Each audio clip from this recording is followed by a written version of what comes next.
Bienvenidos, queridos hermanos, con ustedes su hermano en Cristo, Jaime Cárdenas, en esta programación 15 minutos con la Biblia, porque desconocer las Escrituras es desconocer a Jesucristo. Empezamos en el nombre del Padre, del Hijo y del Espíritu Santo. Amén. Gracias, Señor Jesucristo, por esta mañana. Gracias, Señor, por todo lo que nos das.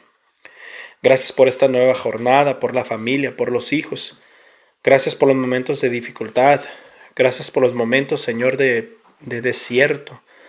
Te pedimos que tu palabra nos dé agua, Señor, en medio de este desierto. Que tu palabra nos dé fortaleza en medio del cansancio. Que nos dé salud en medio de la enfermedad. Vista en medio de la confusión. Alegría en medio de la tristeza. Y guía en medio de donde estemos perdidos. Todo esto te lo pedimos en el nombre del Padre, del Hijo y del Espíritu Santo. Amén. Primera de Reyes, capítulo 3. Salomón emparentó con el faraón, rey de Egipto, pues se casó con su hija y la llevó a la ciudad de David, mientras terminaba de construir su palacio, y el templo del Señor y la muralla alrededor de Jerusalén. La gente, sin embargo, ofrecía sus sacrificios en los lugares altos de culto pagano, porque hasta entonces no se había construido un templo para el Señor. Salomón amaba al Señor y cumplía las leyes establecidas por David, su padre, aun cuando él mismo ofrecía sacrificios e incienso en lugares altos. E incluso iba a Gabaón para ofrecerle ahí sacrificios, porque en aquel era el lugar alto más importante, y ofrecía en aquel lugar 1000 holocaustos. Una noche en Gabaón, el Señor se apareció en sueños a Salomón y le dijo: «Pídeme lo que quieras, y yo te lo daré». Salomón respondió: «Tú trataste con gran bondad a mi padre, tu siervo David, pues él se condujo delante de ti con lealtad, justicia y rectitud de corazón para contigo. Por eso lo trataste con tanta bondad y le concediste que a un hijo suyo se sentara en su trono, como ahora ha sucedido. Tú, Señor y Dios mío, me has puesto para que reine en lugar de David mi padre, aunque yo soy un muchacho joven y sin experiencia, pero estoy al frente del pueblo que tú escogiste, en un pueblo tan grande que por su multitud no puede contarse ni calcularse. Dame pues un corazón atento para gobernar a tu pueblo y para distinguir entre lo bueno y lo malo, porque ¿quién hay capaz de gobernar a este pueblo tuyo tan numeroso?». Al Señor le agradó que Salomón le hiciera tal petición y le dijo: «Porque me has pedido esto y no una larga vida, ni riqueza, ni la muerte de tus enemigos, sino inteligencia para saber oír y gobernar, hoy voy a hacer lo que me has pedido. Yo te concedo sabiduría e inteligencia como nadie las ha tenido antes que tú, ni las tendrá después de ti. Además, te doy riquezas y esplendor, cosas que tú no pediste, de modo que en toda tu vida no haya otro rey como tú. Y si haces mi voluntad y cumples mis leyes y mandamientos, como lo hizo David tu padre, te concederé una larga vida». Al despertar, Salomón se dio cuenta de que había sido un sueño, y cuando llegó a Jerusalén, se presentó ante él el arca de la alianza del Señor y ofreció holocaustos y sacrificios de reconciliación. Después dio un banquete a todos sus funcionarios. Por aquel tiempo fueron a ver al rey 2 prostitutas.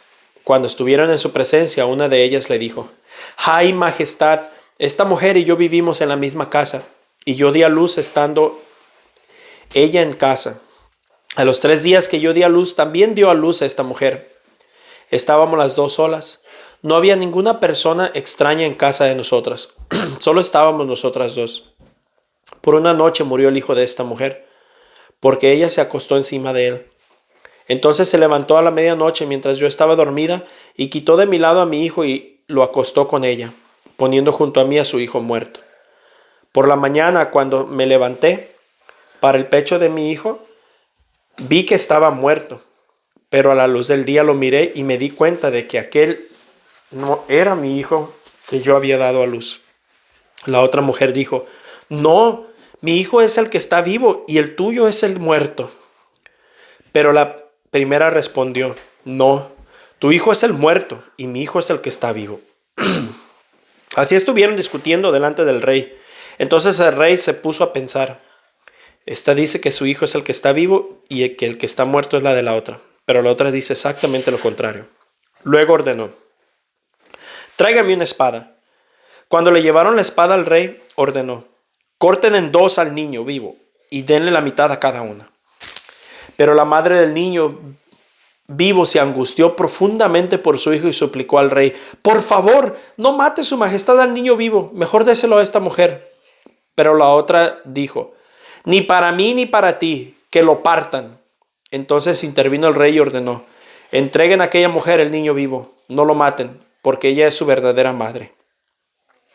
Todo Israel se enteró de la sentencia con que el rey había resuelto el pleito, y sintieron respeto por él, porque vieron que Dios le había dado sabiduría para administrar con justicia. Primera de Reyes, capítulo 4. Salomón fue rey de todo Israel, y sus funcionarios fueron estos: Azarías, hijo del sacerdote Sadoc; Elioref y Ahías, hijos de Sisá; los cronistas Josafat, hijo de Ahilud, secretario del rey; Benaías, hijo de Joiada, jefe del ejército; Sadoc y Abiatar, sacerdotes; Azarías, hijo de Natán, superintendente; Sadut, hijo del sacerdote Natán, consejero particular del rey; Aizar, mayordomo del palacio; y Adonirá, hijo de Abda, encargado del trabajo obligatorio. Salomón tenía 12 intendentes sobre todo Israel, cuya obligación era proveer de todo al rey y a su familia. Cada uno de ellos debía proveerlo de todo durante un mes al año. Estos 12 intendentes eran Beur en los montes de Efraín, Ben-Deker en Macás Salbim, Bet-Semes, Elón y Bet-Anán, Bet-Ed en Arubot, y también en Soco y en todo el país de Efer. Ben-Abinadab en toda la provincia de Dor; su mujer era Tafat, hija de Salomón.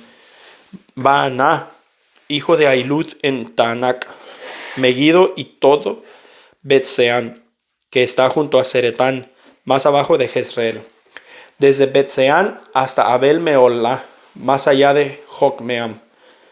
Ben-Geber en Ramot de Galad, que tenía a su cargo las aldeas de Galad, que pertenecían a Jair, hijo de Manasés, y también la región de Arog, que estaba en Basán, donde había 60 grandes ciudades con murallas y cerrojos de bronce. Ahinadab, hijo de Idó, en Maanaim; Ahimaas, que se casó con Basemat, hija de Salomón, en Neftalí; Baaná, hijo de Usaí, en Aser y en Alot; Josafat, hijo de Paruá, en Isaacar; Simí, hijo de Elá, en Benjamín; Weber, hijo de Uri, en la región de Gad, país de Sión, rey de los amorreos, y de Og, rey de Basán. Había además un intendente general sobre todo el país. Judá e Israel tenían una población incontable, como la arena que hay en la orilla del mar. Había abundancia de comida y bebida y reinaba la alegría. Salomón era soberano de todos los reinos comprendidos desde el río Éufrates hasta el país filisteo y hasta la frontera de Egipto, los cuales pagaron tributo y estuvieron sometidos a Salomón mientras él vivió. La provisión diaria para Salomón era de 6,600 litros de flor de harina, 13,200 litros de harina, 10 toros de los más gordos, 20 toros criados con hierba y 100 ovejas, sin contar ciervos, gacelas, gamos y aves bien gordas. Pues Salomón dominaba en toda la región al oeste del Éufrates, desde Tifsá hasta Gazá, y sobre todo los reyes de esa región, y había pacificado todo el territorio de alrededor. Mientras Salomón vivió, los habitantes de Judá e Israel, desde Dan hasta Beerseba, vivieron tranquilos, cada cual debajo de su parra y de su higuera. Salomón tenía además 4,000 caballerizas para los caballos. Los caballerías, los intendentes ya mencionados, proveían de lo necesario en el mes que les tocaba al rey Salomón y a sus huéspedes, procurando que nada faltara. En su turno correspondiente mandaban al lugar donde se les indicaba la cebada y la paja para los caballos y animales de tiro. Dios concedió a Salomón mucha sabiduría e inteligencia y una comprensión tan abundante como la arena que está en la orilla del mar, hasta el punto de que la sabiduría de Salomón sobrepasó a la de los egipcios y los orientales, pues fue más sabio que ningún hombre, más sabio que Etán, el descendiente de Sera, y de Emán, Calcol y Darda, hijos de Maol. Su fama se extendió por todas las naciones de alrededor. Pronunció 3,000 proverbios y compuso 1,005 poemas. Habló acerca de los árboles y las plantas, desde el cedro del Líbano hasta la hierba que crece en las paredes. También habló sobre los animales, las aves, los reptiles y los peces. De todas las naciones y reinos de la tierra, donde habían oído hablar de la inteligencia de Salomón, venía gente a escucharlo. Primera de Reyes, capítulo 5. Cuando Hiram, rey de Tiro, supo que había consagrado rey a Salomón en lugar de David, su padre envió sus embajadores, pues Hiram siempre había estimado a David. Entonces Salomón mandó decir a Hiram: tú ya sabes que David, mi padre, no pudo construir un templo al Señor su Dios, por las guerras en que se vio envuelto, hasta que el Señor sometió a sus enemigos. Pero ahora el Señor, mi Dios, nos ha dado calma en todas partes, pues no tenemos enemigos ni calamidades. Por lo tanto, he decidido construir un templo al Señor mi Dios conforme a la promesa que Él hizo a David, mi padre, cuando le dijo que a su hijo, a quien Él haría reinar en su lugar, sería quien construiría un templo en su honor. Ordena pues que me corten cedros del Líbano. Mis servidores ayudarán a los tuyos y yo te pagaré lo que me pidas como salario de tus servidores, pues tú bien sabes que ninguno de nosotros sabe cortar madera como los sidonios. Cuando Hiram escuchó el mensaje de Salomón, se puso muy contento y exclamó: bendito sea hoy el Señor, porque ha concebido a David un hijo tan sabio para que gobierne esa gran nación. Luego Hiram mandó decir a Salomón: he recibido el mensaje que me enviaste y cumpliré tu pedido de madera de cedro y de pino. Mis servidores la bajarán del Líbano hasta el mar y ahí haré que la transporten en forma de balsas hasta el lugar en que me indiques. Ahí se desatarán las balsas y tú recogerás la madera. Por lo que a ti toca, cumple mi deseo de proveer alimentos para mi palacio. Por lo tanto, Hiram dio a Salomón toda la madera de cedro y de pino que quiso. Y Salomón proveyó a Hiram de alimentos para su palacio: 4.400.000 litros de aceite puro de oliva. Salomón entregaba esto a Hiram cada año. Además, 100 litros de trigo. Salomón se entregaba. Así pues, el Señor concedió sabiduría a Salomón, como le había prometido. Además, Hiram y Salomón hicieron un pacto y hubo paz entre ellos. Entonces el rey Salomón decretó una leva de trabajo obligatorio en todo Israel, y en la leva se reunió a 30,000 hombres, los cuales fueron enviados al Líbano por turnos mensuales de 10,000 hombres cada vez. De esa manera, estos hombres estaban 1 mes en el Líbano y 2 meses en sus casas. Encargado del trabajo obligatorio era Adomirán. Salomón tenía además 70,000 cargadores y 80,000 canteros en la montaña, sin contar los 3,300 capaces que tenían las obras para dirigir a los trabajadores. El rey mandó sacar piedras grandes y costosas para los cimientos del templo y piedras labradas. Los constructores de Salomón y de Hiram y los vecinos de Gebal prepararon la madera y labraron las piedras para construcción del templo. Palabra de Dios. Te alabamos, Señor. Pues empezamos a ver un gran personaje, el rey Salomón, el sabio Salomón, aquel que se le conoce por esencia en la sabiduría. Pero a mí lo que me llama la atención es cómo él, cuando Dios le pide, pídeme lo que quieras, podemos ver que su corazón no estaba pegado a los materiales. Su corazón estaba pegado a la voluntad de Dios. Y hace mucho yo les he dicho que cuando yo profundizaba en la oración me daba cuenta que entre más oraba, menos cosas pedía. Y les puedo decir con todo mi corazón que cuando uno se mantiene en Cristo, aunque vengan las tribulaciones, los problemas económicos o las situaciones apretadas, no teman. Porque yo no sé cómo el Señor le hace, pero de repente llega lo que es necesario. Aunque no haya abundancia, pero llega lo necesario. Ustedes confíen en Dios, aunque la cosa parezca difícil, aunque tú te encuentres en un pecado, aunque tú estés luchando por salir de un pecado, aunque tú estés echándole ganas y te equivoques 10,000 veces, no importa.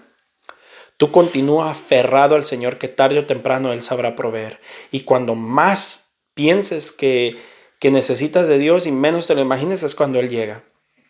De todo corazón yo les digo que llegó un punto donde yo ya no me angustio en cuestión de problemas económicos, de problemas sentimentales o con mis hijos o en el trabajo.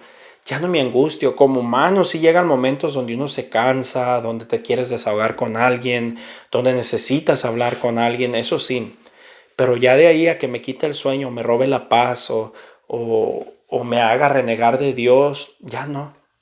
Porque gracias a Dios he comprendido que todo lo que sucede es para el bien de los que aman a Dios. Y he comprendido que el Señor sabrá recompensar todo lo que hagamos y ofrezcamos para Él. El Señor sabe lo que necesitamos y Él nunca permitirá que sus hijos sean humillados, fuera de que sea necesario para la salvación. Así que yo te invito hoy a que medites. ¿Acaso crees que esa situación es más grande que Dios? ¿Acaso crees que eso que estás viviendo hoy, Dios no lo puede superar? ¿Acaso crees que esa situación Dios no te puede sacar? Confía en Dios. Él es el que todo provee. Y confiando en Dios, entonces recibiremos esa sabiduría necesaria para tomar las mejores decisiones. Mis hermanos, Dios me los bendiga. Tengan un buen día y que la paz del Señor esté con todos nosotros. Amén.